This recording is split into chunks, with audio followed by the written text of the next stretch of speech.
اس بات کو داؤد نے سمجھا تو وہ کہتا ہے میں خوش ہویا جدوں مینوں آکھن لگے کہ آؤ یہوہ دے گھر چلیے۔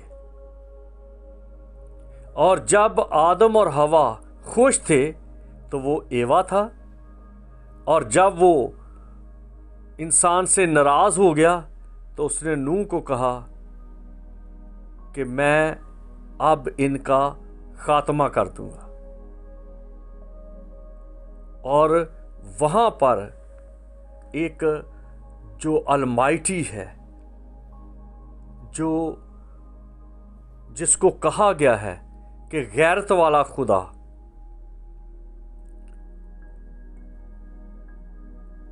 جب اس کو ہم الوہیم کی شکل میں دیکھتے ہیں تو وہاں پر تباہی اور بربادی کی بات آ جاتی ہے، روب کی بات آ جاتی ہے۔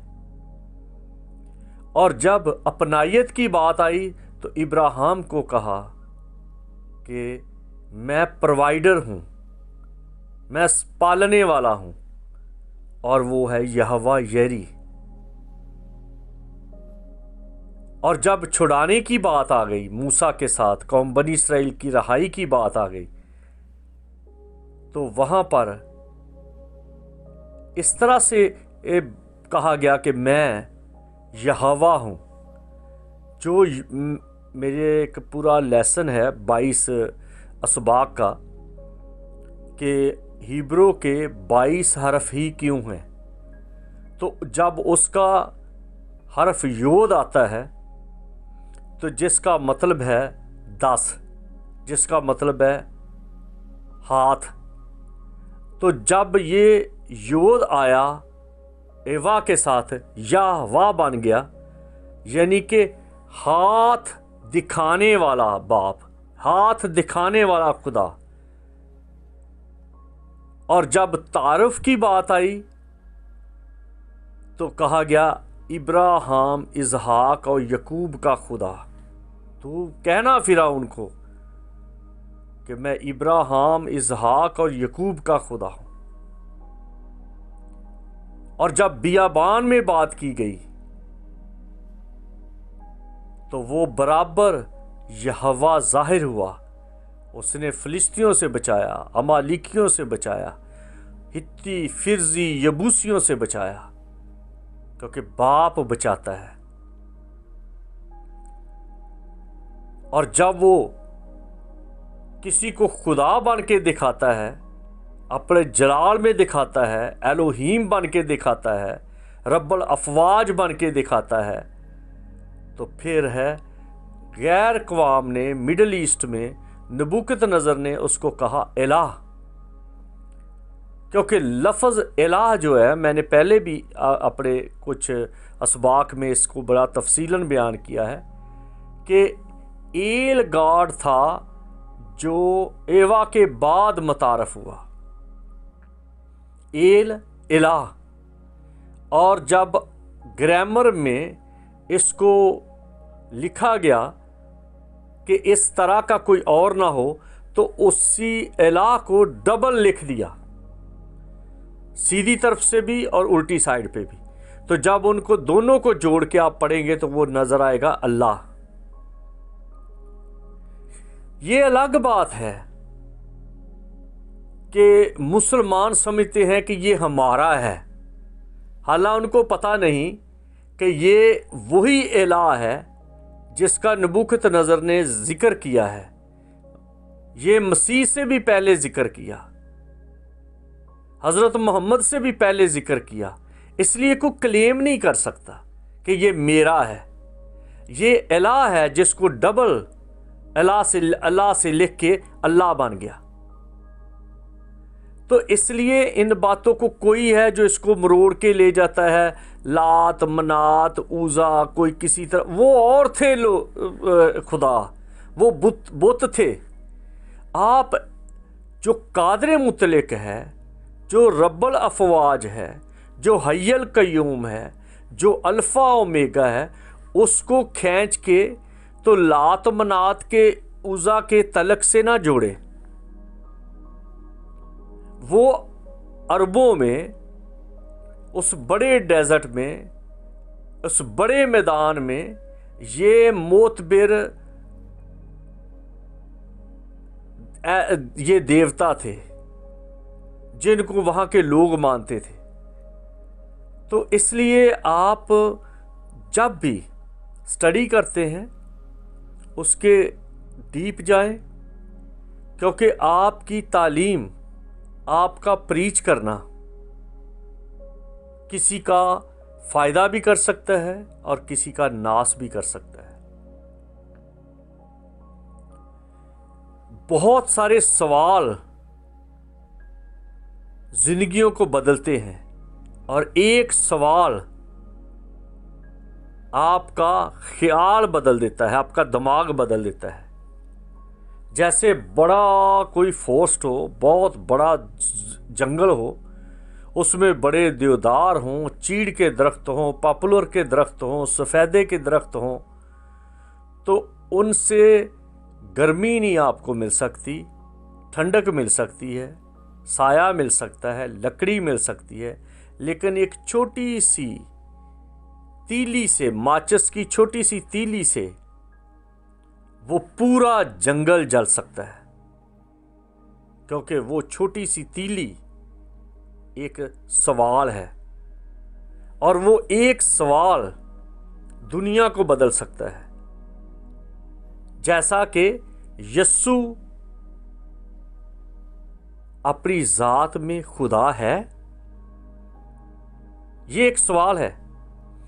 اور اگر یہ سوال کسی کو سمجھ آ گیا تو وہ بدل جائے گا، اور اگر سمجھ نہ آئے تو نہ آئے، کیونکہ ایوا عدن میں ظاہر ہوا، اور مسیح نے وہی ایوا کو اپنے شاگردوں کے ساتھ متعارف کرایا کہ جب تم دعا کرو تو اس طرح کرو، اوون بشمیہ ارمک میں، اور عبرانی میں ہے آوینو، کیونکہ وہی ایوا آگے یہوا بنا. تو اس لیے باپ کا رشتہ مسیح نے متعارف کروایا، اور مسیح کیونکہ اپنی ذات میں خدا ہے.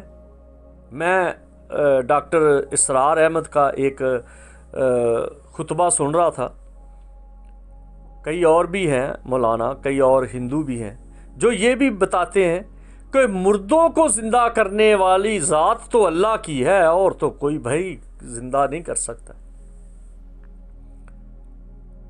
تو یہ تو خود کہا گیا، اور سمجھنے والے سمجھتے ہیں کہ مردوں کو زندہ کرنے والا تو ایک اللہ ہی ہے، ایک الہ ہی ہے، اور کوئی زندہ نہیں کر سکتا. معجزے تو بڑے لوگ کرتے ہیں، کئی معجزے ہیں، لیکن مردے کو زندہ کرنا سوائے اللہ کے اور کسی کے بس کی بات نہیں. تو یہ بات سچ ہے. اور کس نے مردے زندہ کیے؟ یسوع نے. اس کا مطلب ہو گیا کہ وہ الہ ہے، وہ اللہ ہے، وہ گاڈ ہے اپنی ذات میں، وہ الوہیت کی ساری مموری اس میں سکونت کرتی ہے، وہ قادر مطلق ہے. وہ مردوں کو زندہ کرتا ہے، اندھوں کو آنکھیں دیتا ہے، لنگڑوں کو چلاتا ہے، بھوکوں کو کھلاتا ہے، پانیوں پہ چلتا ہے، اور مٹی کے پرندے بنا کے اڑا دیتا ہے. یہ اللہ ہے. اور کون ہے؟ کریشن کون کرتا ہے؟ کون کریٹ کرتا ہے؟ کون بناتا ہے؟ کون زندگی دیتا ہے؟ اور کس نے کہا کہ میں زندگی ہوں؟ یسوع نے کہا میں زندگی ہوں، میں نور ہوں، میں راہ ہوں. تو اپنے خدا کو پہچاننے کے آپ کے ساتھ وہ کس نام سے بات کرتا ہے؟ مسیحوں کے ساتھ وہ ایک اوون، اوینو، اوا، ابا بان کے بات کرتا ہے، ابا کی آواز میں بات کرتا ہے. کسی کے ساتھ الہ کے طور پہ بات کرتا ہے. اپنے باپ کو، اپنے الہ کو، اپنے خدا کو سمجھیں اور سربسجود ہو جائیں، اور بتائیں کہ میرا خدا میرا باپ ہے، اور میں اس کا بیٹا ہوں، اور میں اس کی کریشن ہوں، میں اس کا عابد ہوں، میں اس کا